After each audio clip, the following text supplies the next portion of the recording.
You're listening to This Election, where we are committed to the inner work that is needed to do politics differently. This is episode number 11. I'm your host, Katie Cameron, and I'm so glad you're here. This podcast series offers a new way of looking at politics, one that focuses on how we engage with others rather than on our partisan identities or policy preferences. It explores why politics is so triggering and offers spiritual practices that heal past wounds, ground us in our bodies, and connect us to that which transcends our differences. If election stress is getting to you, this podcast is for you. If you've turned off the news or avoided political conversations because it's just too much, this podcast is for you. If you are giving it your all this election season but are beginning to feel the heaviness of burnout, this podcast is for you. Politics is hard, but it is possible to stay grounded and centered amidst the tumult. It's not easy, but if we practice, we can be part of transforming our politics into something new. My hope is that the conversations here open us up to the inner work that will make that possible. This election, we will do politics differently. Our guest today is Cameron Bellm. She is a writer, speaker, and a contemplative in action whose prayers have captured the grief, longings, and hope that so many of us have clung to in these tumultuous times. Drawing on Ignatian spirituality and Catholic social teaching, her prayers, poems, essays, and devotionals wrestle with the toughest issues of our time: polarization, gun violence, mental health, war, and loneliness. Her prayer for pandemic went viral in the early days of COVID, moving across space, time, and religious traditions to call us as a collective to care for each other in the face of fear. In May 2020, she published A Consoling Embrace, Prayers for a Time of Pandemic, and she is currently working on a new book about the sacrament of paying attention. I discovered Cameron when my pastor sent me an essay that she had written on Dorothy Day called The Duty to Delight. It is a theme we have touched on many times in this podcast: the importance of finding, celebrating, delighting in the beauty that exists alongside the brokenness of this world. I found in Cameron's writing a kindred spirit whose commitment to the inner life flows outward into actions that honor the dignity of all people and the possibility for healing and wholeness that we must all work toward. I only wish I had discovered her sooner, because there are times when I have no words to pray, but desperately need to call out to God, to the world, to us as a collective. Her prayers, often scribbled on construction paper in the midst of washing dishes, beautifully capture that impulse. They give voice to what is and what can be. If we are to do politics differently, it is prayers like these that will carry us there. Cameron, thank you so much for joining me. Thank you so much for having me, and thank you for that lovely introduction. That was so kind of you. Oh, welcome. So one of the goals of the podcast is to redefine what politics means so that we focus on how we engage with others rather than focusing on partisanship or policy preferences. And so keeping that definition in mind, can you share an early political memory you have and what that taught you about how we engage? I was thinking about this, and actually my first political memory is a funny one.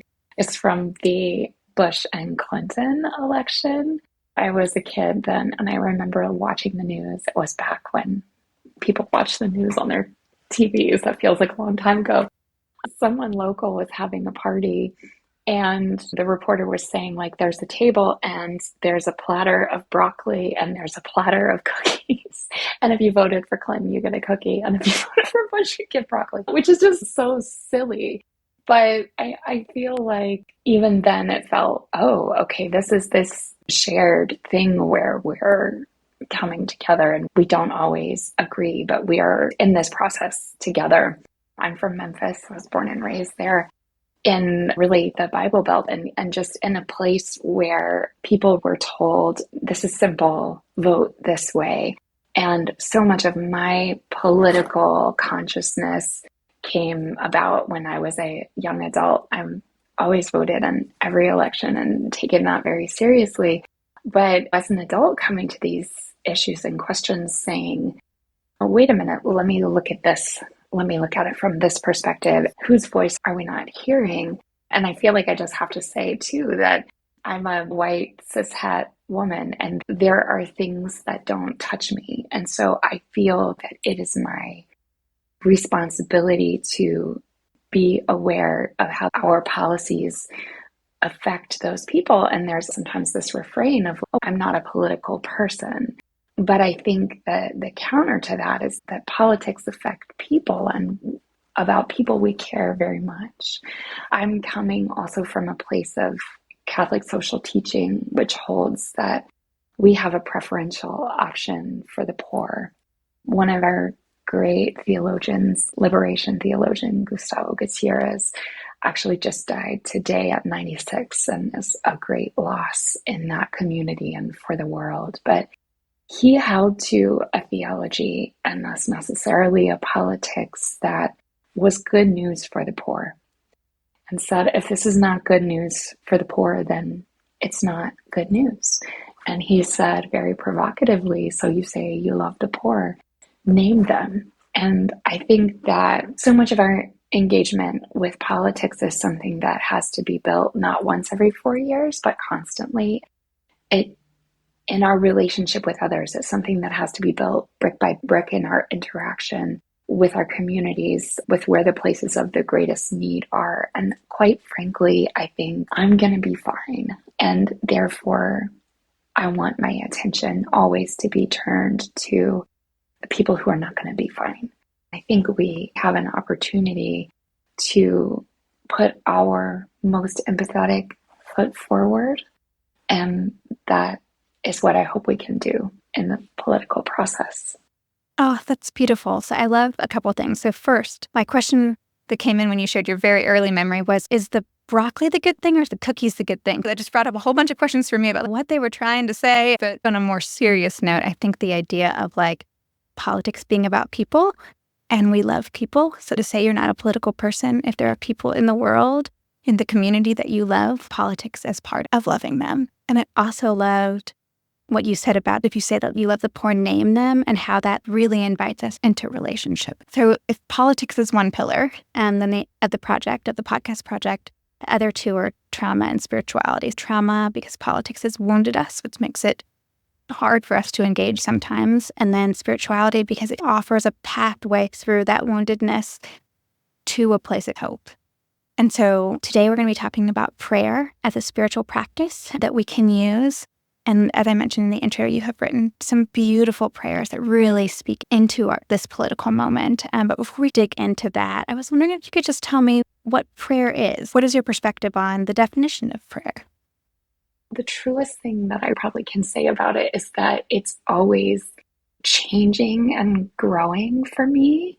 If I'm running with the pillar imagery, which I really love, there are two pillars. It's mysticism and activism. And they are both necessarily present. I love the mystics. I love this deep introspection. I'm very much an introvert, and I love the quiet.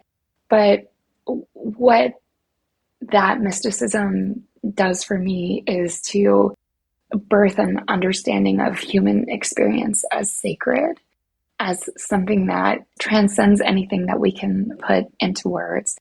And also images for me of a love that is all encompassing.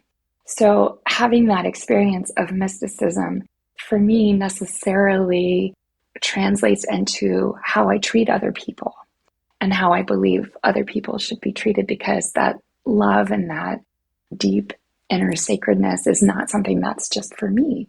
That's something that's for everyone. And so there's this deep interior movement that goes hand in hand with an exterior action.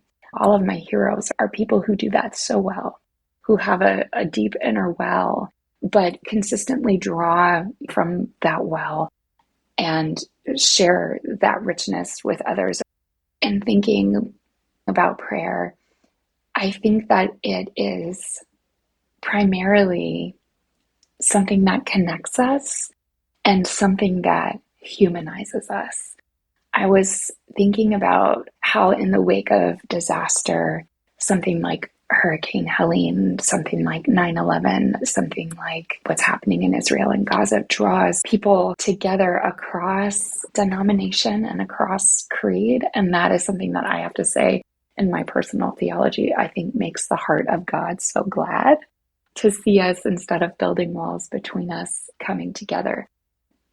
What I keep coming back to is that prayer is something that's deeply human, that there's something within us that calls out to something that is greater than us. And that is something that it can be universal, and something that I always want to see as a practice that is held with open arms and open hands. That's beautiful. I love some of your Instagram posts and essays about tactile prayers. As you talked about the Milagros, or even giving Demon Copperhead the novel to a friend is like a prayer. Can you talk a little bit about prayer as being tactile and as being more than just the words we utter? One of the things that I love in the Catholic tradition, and I've had such a far-flung trajectory across traditions. I was raised Catholic, but then spent some time in evangelical church and a charismatic church, a church within the Presbyterian tradition, and now I'm back. And one thing that I love is the tactile experience of it. Many traditions have practices of, say, prayer beads or incense or something that appeals to the senses. And to me, that is a version of prayer that really taps into what it means to be human. We have touch, we have taste, we have smell, and all of that can be part of our relationship to our Creator. Every time I touch something with my hands, I can remember that these hands were created with love and that no two fingerprints are alike. Then that is something also that can draw me into a greater care for my neighbor, because the same that I believe is true about me, I believe is true for all people. So I mentioned in the intro your prayer for a pandemic that went viral. Can you share a little bit about how that prayer came into being? Yeah, it was while I was washing the dishes. You know, prayer always shows up in the nooks and crannies of our days, but it was very early days, and we live in Seattle, which was the first place where COVID made landfall in the United States, at least that we're aware of. And I think they were closing my son's school and closing all schools. We really didn't know what was happening. And I was doing the thing that I think a lot of us do when something like this happens, even if it's something so simple as, okay, I've got a flat tire, I'm running late for a meeting. These are the action steps I'm going to take here. And this is how I'm going to make this okay. And I was thinking, okay, we're going to be okay. My husband can work from home. I can manage my son's education, and we can order these groceries, and we can do this. And I was thinking, like, okay, here's how I'm going to make this okay for my family. But I was thinking, well, wait a minute, what about everyone who's not okay? What about everyone who was on the edge of okay before this happened, in terms of getting enough hours of work to be able to pay their rent, in terms of having someone on hand to care for their children while they work? People who were already having to make the decision between groceries and medication. That was a very scary time. And I think we maybe have a tendency to become insular in those times of crisis. And that's understandable. I think that's human in a way. But this was a time when I think already there was some hoarding of toilet paper and hand sanitizer. And we were seeing immediately some price gouging around those things. And I was like, no, wait a minute. Those of us who have to spare, can we be turning our attention toward those who don't have any margin here? Can we turn our attention from, oh no, how is this going to negatively impact me personally, to how is this going to be a burden to people who are already carrying so many burdens? Will you read it for us? Oh yeah, sure. Prayer for a pandemic. May we who are merely inconvenienced remember those whose lives are at stake. May we who have no risk factors remember those most vulnerable.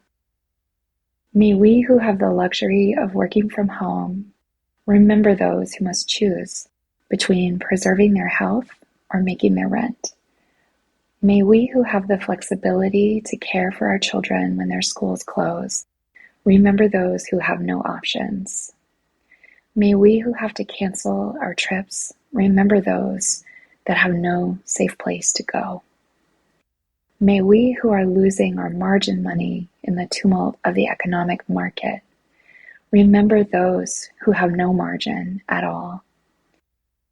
May we who settle in for a quarantine at home, remember those who have no home. As fear grips our country, let us choose love. During this time when we cannot physically wrap our arms around each other, let us yet find ways to be the loving embrace of God to our neighbors. Amen. Sometimes we forget what his very early days felt like and how much fear there was. One of the things I love about this prayer is that it's a prayer to God, but it's also a call to us as a collective. And so I was wondering if you talk a little bit about how prayer calls to us and why that's important in the political realm. Oh, yeah, absolutely. Someone from a seminary was like, oh, this is an exhortation really more than it's a prayer, which is fine with me, whatever words we want to use for it. But I do think that we are always called to better. We are always called to deeper, closer relationship and care for one another. And just to pick from the tradition that I come from, something like the parable of the Good Samaritan is so central. And there are so many incredible people who have spent their lives asking, who is my neighbor? And finding that the answer is everyone. There don't have to be so many walls between us. And this, I think, is one of the hardest things about an election season. There are ways in which it can bring out the worst in us. And that is something that I always dread, is the polarization of it and the us versus them nature of it, and the ways in which we talk over each other and don't really listen to each other. And I think, as much as anything, I think this prayer is a call to listen deeply to each other and to listen to our needs and to be able to set aside our own concerns, or at least hold them for a moment and be able to hold the concerns of someone else.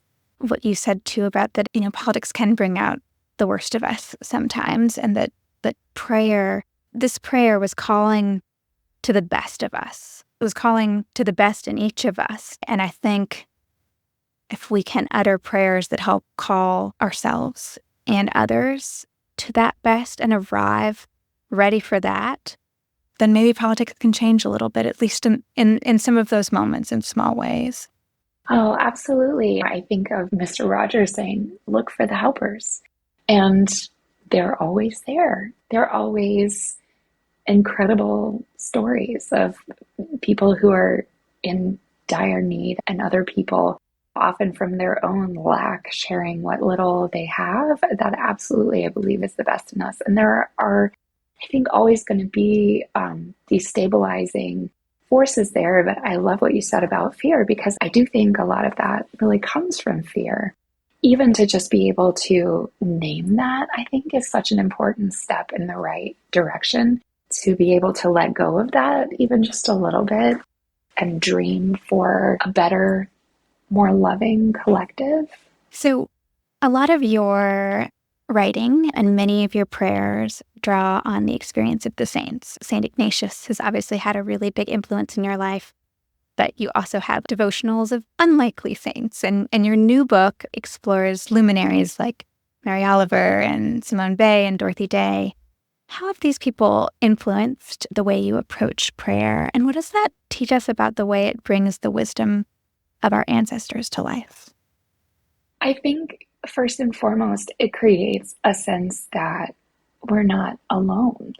And I think it's helpful to remember that we're living through a specific moment in history and in our political history. But so many generations before us have faced similar things and been able to courageously choose love and care for neighbor. my husband is really into bike racing. I've learned a lot about bike racing, but I always use this analogy that the person that is out in front, the people right behind that person can draft off of their energy and like wind blocking basically and their aerodynamic power. And I very much feel that I'm drafting off of the bravery and the courage of so many people that came before me, like reading about Dorothy Day, starting the Catholic Workers, starting this soup line in the very bottom depths of the Depression, or my favorite saint, Oscar Romero, who stood up to truly horrific human rights abuses in his country of El Salvador, including taking on the institution of the church that also criticized him and accused him of being a communist for basically just standing up for human rights and speaking against human rights abuses. I think that we all have a call to speak prophetically, and often so much of what that entails is simply speaking the truth and calling things what they are. It's a growth area for me, for sure. But I think what I learned the most from the people who inspire me is not to turn away. And of course, we all have to preserve our own strength. And it doesn't do anyone good if we become so burned out that we can no longer engage politically or within our communities. We have to be aware of our rest and recharging. But I think of some of my heroes like Reverend Dr. Barber, who does the Poor People's Campaign, who really carries on the work of Dr. King and so much of what he does. That, to me, is a person who's deeply integrated a life of prayer and a life of action, and who doesn't see those things as separable entities. I'm just inspired by people who paved the way for us to be able to integrate those two parts of our lives, because I think if we hold certain beliefs, if we hold certain values, then it should necessarily impact the choices that we make in the way that we live our lives. I am just really grateful for having so many rich sources from so many traditions to draw upon. I've never thought about the drafting example that you provided, but what I love about it and why I think it's so different from some of the ways I have thought about the way we draw from our past and from our ancestors, and even from those around us, is that they're moving us forward. If you're drafting them, they're in front of you, not behind you, and they're pulling you into the future. And so this idea that the people that came before us and that chose love in times that were difficult, that they're pulling us forward, I think is a really beautiful understanding of time and of how we are in relationship with the past and the future. And like you said, us not being alone in any of this. So one of those people that you are, I think, going to highlight in the next book that you're working on is Simone Bay.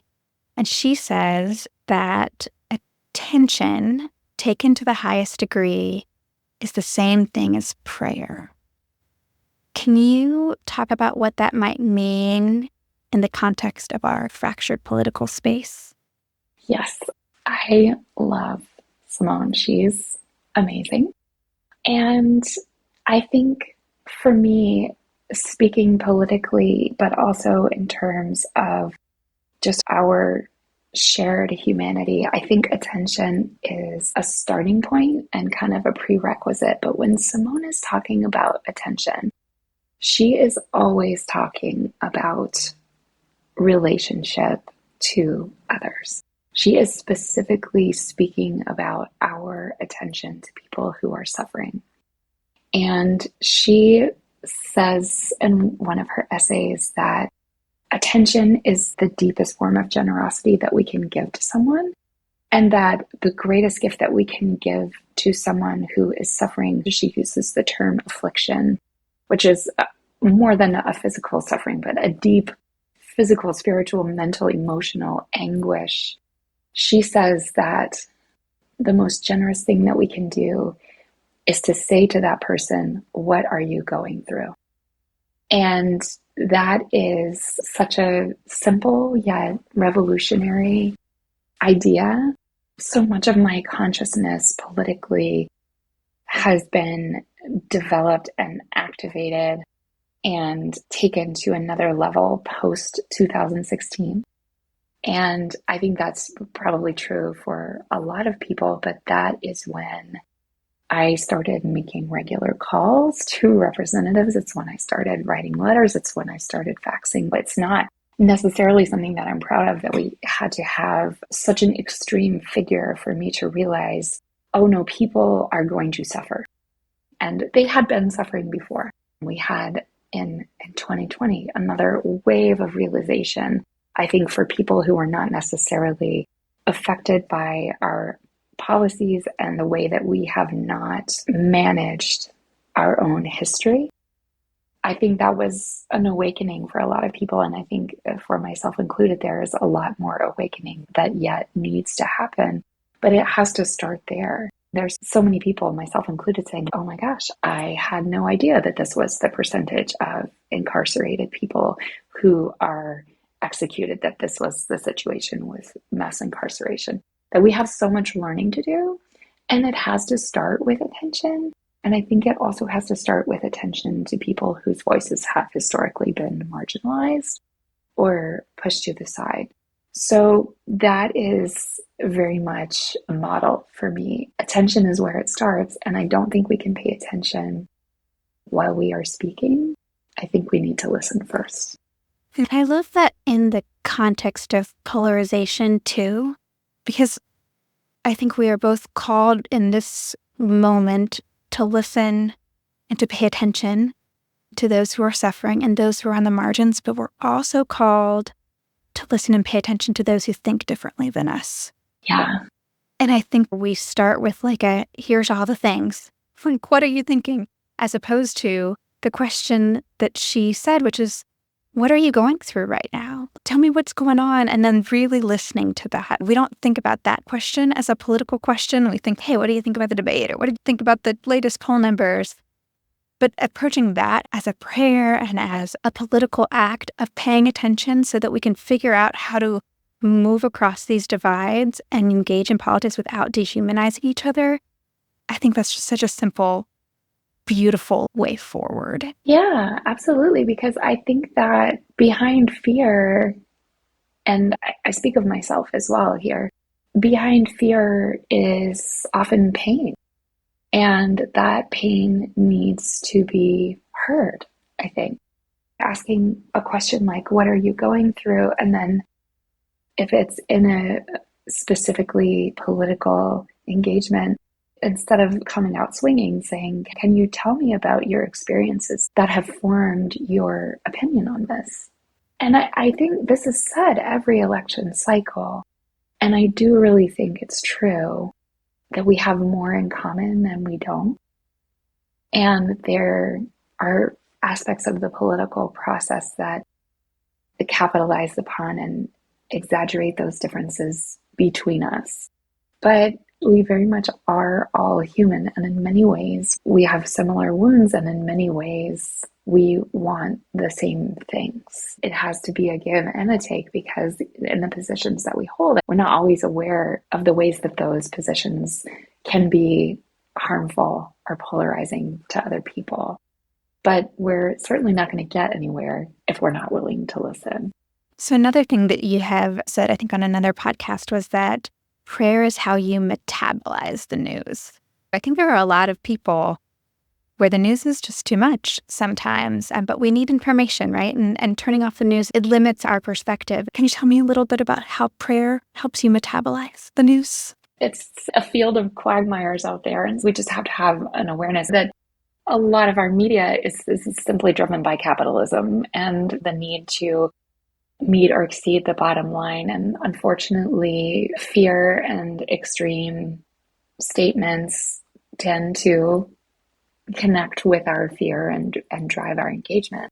We do very much need to know the news and know the facts. And unfortunately, the way things are structured, I think that responsibility falls upon us to find unbiased sources and places that are committed to journalistic integrity, which I very much wish that were easier. But when I am speaking about metabolizing the news, I think I am thinking about somebody reading factual reports, long form journalism that is simply conveying the truth of people's lived experiences that's very far away from mine. I think I was thinking about the refugee crisis when I was writing that a couple of years ago. And just hearing these people's stories, these very human stories, it's gutting, it's devastating. We're reading about, pick a, natural disasters, immigration, gun violence, racism, discrimination, economic collapse, a lack of infrastructure for towns and cities and industries that once were thriving. This is all devastating. And it's all happening alongside our daily lives of, okay, I have to pack lunches for the children. I have to put gas in the car. And meanwhile, people are suffering all around me. That is overwhelming and it's devastating. Writing is a primary mode of prayer for me, whether it's writing this type of prayer or simply journaling in what some people would call morning pages, just like a brain dump or a heart excavation of what is happening and having a human response to suffering, basically. And I think coming at it from a contemplative direction, whether I'm typing something or I'm scribbling it on construction paper. There's always construction paper around my house because I have kids, or picking up my son's pencil and scratching something down on a paper. It is literally the physicality of that act and the affirmation of a human response to suffering is something that's really comforting to me and something that is a first step toward a kind of embodied faith, embodied response to the world around us that very much reminds me of the very human bodies and experiences of people who are suffering, whether it's within my own community or on the other side of the world.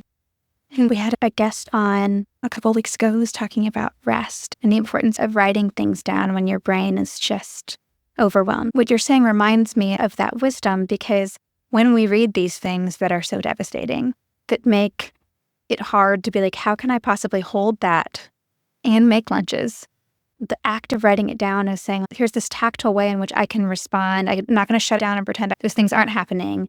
I'm going to acknowledge all of my feelings. I'm going to let God, I'm going to let the universe hold this alongside me, that I'm not the only one holding all of these things. And so it's like a release a little bit, even as it's also this tactile reminder that we have to do better if we can and in the ways we can. Yeah, absolutely. This may sound a little bit selfish, but everything that I write, I think I have to write it for myself. And it's amazing if that is meaningful to anyone else, but it's how I pray, it's how I cope, it's how I make sense of things and understand what I'm trying to say and kind of turning my gaze to the world around me. And I know another one of your guests brought up Mary Oliver, saying that attention without empathy is just a report and that we need the empathy with it. And Mary Oliver is another one of my heroes. And she said also, just in this wonderfully enigmatic way, it's the last line of a beautiful essay that she wrote about her experience of the natural world. And the very last line of it is, attention is the beginning of devotion. Ever since I read that, probably 4 or 5 years ago, I feel like that has been my life's mission, to find out within my own life, within my own body, my own experience, what she meant by that. And I think for her, writing was a lifeline and a way to make sense of her experience. And I think that's true for me as well. It's attention to our language and the use of the words we're using. If you're an artist, the colors and the lines that you're using, whatever type of creative act you are involved in that bridges the gulf between human beings, I think it starts there with attention. Sometimes it's hard to pray after reading the news or to kind of put words to all that we're feeling. And one of your posts, it wasn't really a prayer, but I think it captured it, and it was about a scream as a prayer too. Would you read that one? Sure. A scream is a prayer too. A sob from the kitchen floor. A phone call, a petition, an email. All daily liturgies, offered again and again and again. A march a protest, any act of bearing witness, every time we lift up our eyes to gaze upon destruction and dehumanization and say no, no, no. A scream is a prayer too, and so is a dream for a better world. Can you talk about how those are prayers? Yeah, I think that they also are a response to the horror that can sometimes be implicit in the human experience. I think the scariest thing in the world, you can keep all of the horror movies, I think the scariest thing in the world is what human beings can do to each other. That is the thing that scares me the most. And I think this poem was born of reading something like that and wondering how that is possible.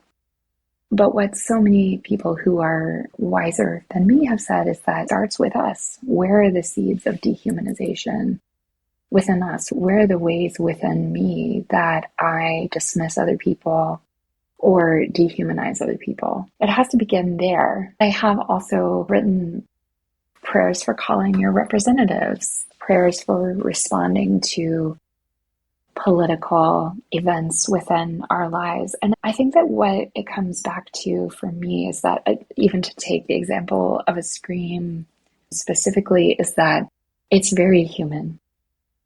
And for me, prayer is necessarily something that is human. It's nothing that a robot or AI can conjure up, but it's something that comes from the depths of us. Someone who I've been reading a lot and who is featured in the book that I'm writing is Etty Hillesum. Etty Hillesum was a Dutch Jewish woman who lived in Amsterdam during the time of the Nazi occupation and who was imprisoned and killed in Auschwitz. She was a diarist and a letter writer. And what we have of her writing is an absolutely stunning triumph of the human spirit in unimaginable conditions when she was in the transit camp of Westerbork in Holland. And so much of what she writes in her letters to her friends and people that she knew outside of the camp is about her trying to make sense of how is it possible for this kind of dehumanization and misery, this level of suffering, just everything that you would imagine about a Nazi camp. And then she still sees the beauty of the clouds drifting overhead, or she sees the flowers or on the heath that surrounds this 1/2 kilometer square of the depths of human misery. And it's not something that she can necessarily make sense of, but it's something that moves her deeply and that keeps her dedicated to the human beings around her and to the beauty of the world that remains. And coming from my tradition, you can look at something like the Psalms, that so many of them just give full-throated voice to the suffering of the human experience, just the misery, the feeling of disconnection from God and from others, of being forsaken and being alone. And yet, so many of them, by the end, find some inner well, some inner strength, some cause for hope that I don't think cancels out that suffering and misery, but is somehow present alongside this act of pouring out of the realities of human suffering. So many generations have found strength within those words. And I very much think there are words that are being written now, works of art that are being created now. I think of Kelly Lattimore's Icons. I don't know if you're familiar with his work, but so much of what he does is he takes these ancient stories that are the kind of the foundations of our faith and places them within our contemporary context. We have to realize that these stories are unfolding right in front of us. It's our attention to that and engagement to that. So some of his most famous and most moving icons are the Holy Family as refugees. Holy Families at the borders. One of them is a tent city nativity, which is something that we see in so many of our cities as we have failed to care for one another. That this story of a family seeking shelter and having no place to go is something that is very much unfolding right here, right now. that is incarnated in our present reality. And that is something that I am always trying to be attentive to in my life and in my work. I think at the heart of what you're saying is that whenever we have a human reaction to suffering, that is a prayer. And so the scream is a prayer, the decision to call your representative is a prayer. But I also love how you end that a dream is a prayer too, dreaming for better and noticing the beauty of the clouds. There's ways we react to the devastation around us that involve both screaming at how awful it is, but also figuring out how to draw from that well that you talked about at the very beginning so that we can see the beauty too, and that we can actually dream a new world into place. Yes, yes. I am so inspired by the people who saw horrific things and did not give up. Zane Oscar Romero saw things that, this is during the time just before the Civil War in El Salvador, when death squads were targeting anyone who spoke out against this military dictatorship. He saw things that would shake not only someone's faith in God, but someone's faith in humanity. And for him and so many other activists and people who were working within that system, to see those things and to say, I'm going to make the choice to continue acting toward a better version of humanity, that is endlessly hope-giving and life-giving to me. And I very much return again and again to these people who went before me, very much so. I was struck by a recent prayer for a hurricane, which I think the devastation that the last 2 hurricanes have caused has been on a lot of people's hearts. And in the caption on Instagram, you wrote, "What can I realistically offer from thousands of miles away?" Realistically, nothing. Only my commitment to our shared humanity and hope against hope that we will answer the call to care for one another. Could you read that prayer for us?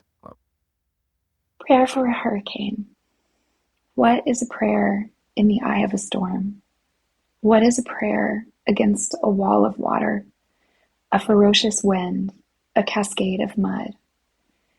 It's nothing we can understand, but it is a plea for mercy, a desperate cry, a persistent knock. We've seen the radar, but please, let the losses be as minimal as possible. And in the aftermath, may we gain more than we imagined, in loving community, forged in the furnace of disaster, hearts open, hands offered, ready to rebuild. Amen. To me, the polarization that we face in the country feels like a hurricane. It's this big swirling thing that it doesn't appear any of us have control over, and it's threatening us. It's threatening the fabric of our nation. It's threatening our relationships. And so I was wondering how prayer can help us face this. I will say I wrote this prayer a few days before Milton made landfall. And so it was in a moment where I was feeling particularly powerless in the wake of a disaster.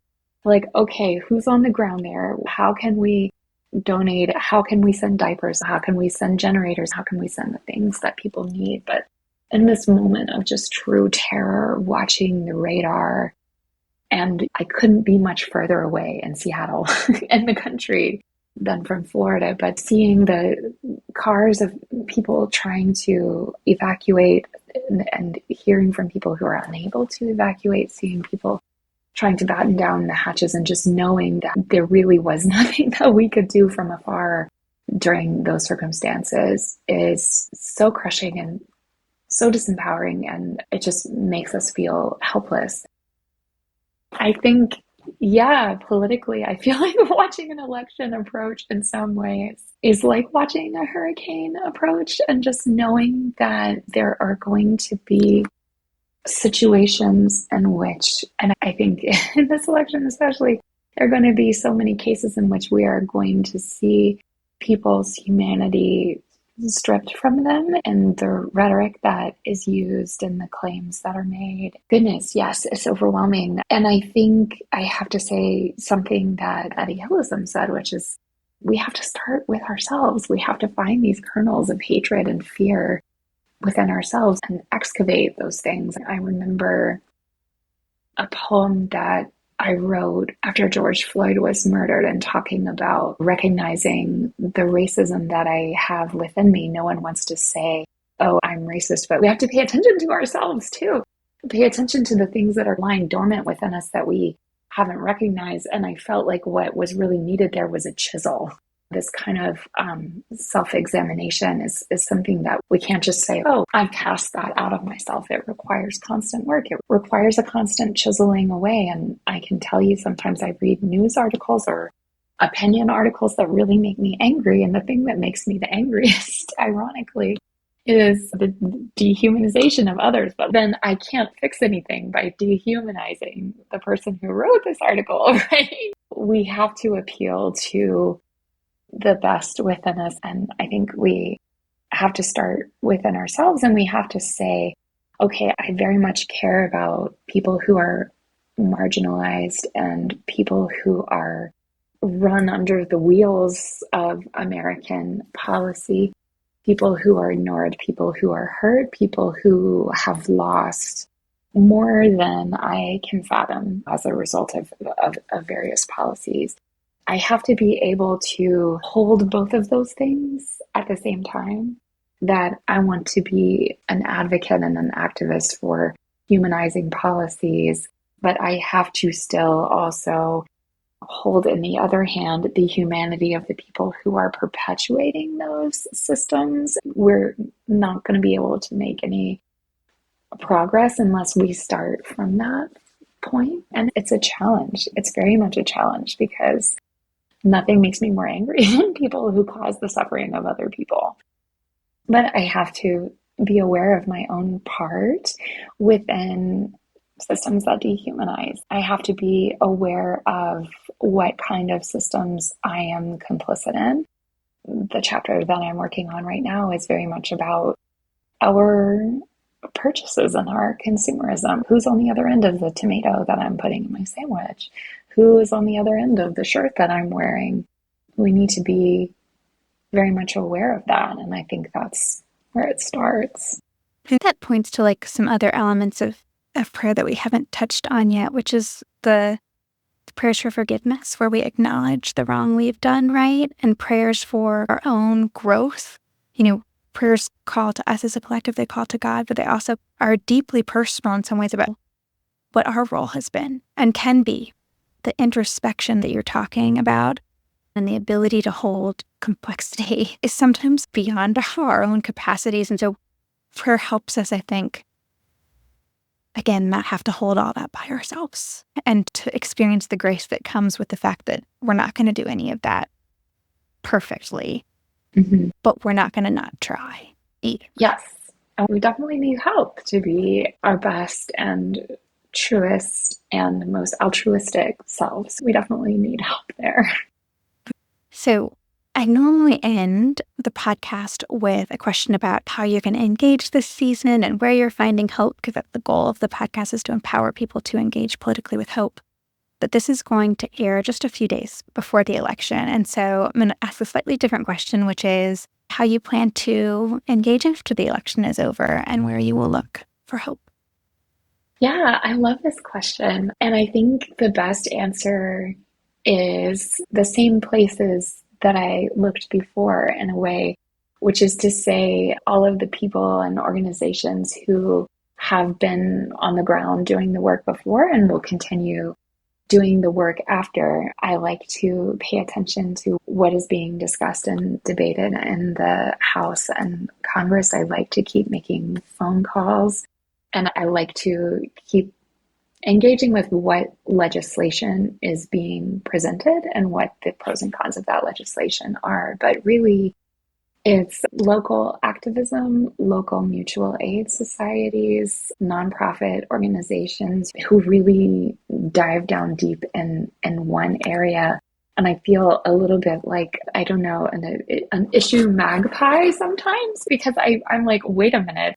I care about immigration. I also care about labor rights. I also care about safety in the workplace. I care about maternal leave. I could go on and on all day. If you ever watched Parks and Recreation, when Leslie Knope is running for office and her campaign ad is just like a video of her with all of the things that she supports and wants to advocate for, running in this unreadable tiny print ticker across the screen. That's how I feel.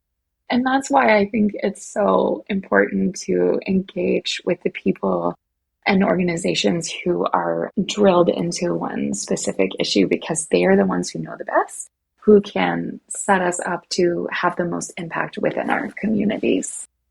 All right, well, our time has come to a close. I was wondering if you could close us with a prayer for this election. Sure. Prayer for the election. The world is bleeding, and every 4 years, or every 2, we get to rush in with gauze, with bandages, and the best of intentions, to reach out with tender hands to all who are in pain. It's naive to think that we can solve it all with one circle of ink on a ballot, but we can at least make the offering of our attention, turning our gaze to those who are crushed under the grinding wheels of our systems. We can at least vote not in self-interest, preserving our own wealth and power, but in generosity and empathy, extending what we have open-handedly to others. Amen.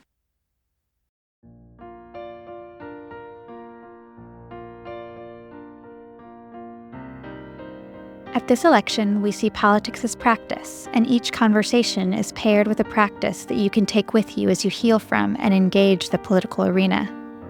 Cameron's offering is her prayer. You can find her closing prayer on our Spiritual Practices webpage. I'll also have a link to it in the show notes. As Election Day approaches, I also encourage you to hold on to other practices that help you process the hard stuff and root into who you most deeply are and who you are called to be. There are 8 practice resources available on our Spiritual Practices webpage at www.thiselection.org/spiritualpractices. And if you follow me on Instagram at katie.m.cochran, you'll see a post with an election week countdown that has 5-minute practices for the 7 days leading up to the election. I also want to highlight that JC Gossett just released the class for election stress. It's 45 minutes, and it incorporates so much of what we've talked about on this podcast. I did it earlier this week and felt so much better after moving with her. A link to the class is on the website, along with a code for a free 30-day subscription. You have been listening to This Election, where we explore the inner work that is needed to do politics differently. Today we heard from Cameron Bellm. You can connect with her on Instagram and Substack at Cameron Bellm, or on her website at www.cameronbellm.com. She posts her prayers, poems, and other bite-sized pieces of inspiration on Insta, with longer reflections on Substack. I'm your host, Katie Cochran, and this is our second to last episode. As I begin to contemplate what comes after this election, I would love to hear from you. What has been life-giving about these conversations? What do you want more of? What could you have done without? What would feel supportive as we move beyond this election into what comes next? You can email me your thoughts, requests, critiques at katie@thiselection.org. Now I have a favor to ask. If you have enjoyed this series, would you mind taking time to leave a review on your listening platform? Election stress is reaching a fever pitch, and leaving a review will help others find this resource more easily. It's a small way you can help build our community as we continue the work of transforming our politics. As you all know, some of my favorite people helped with production of this episode. Ian Cochran wrote and performed the piano music you hear at the beginning and end of the show, with production help from David Cochran. The watercolor painting that you see on the podcast artwork was created by my dear friend Kristen Connolly, and it's available for purchase via her Art for All shop on love.kristen.com. Thank you so much for being with me today. As you move through these final days of the election, know that you are not alone. There are a lot of people working in their own ways to heal our politics. By being here and opening your heart to the pain and the promise of politics, you are a part of that. And I am so grateful.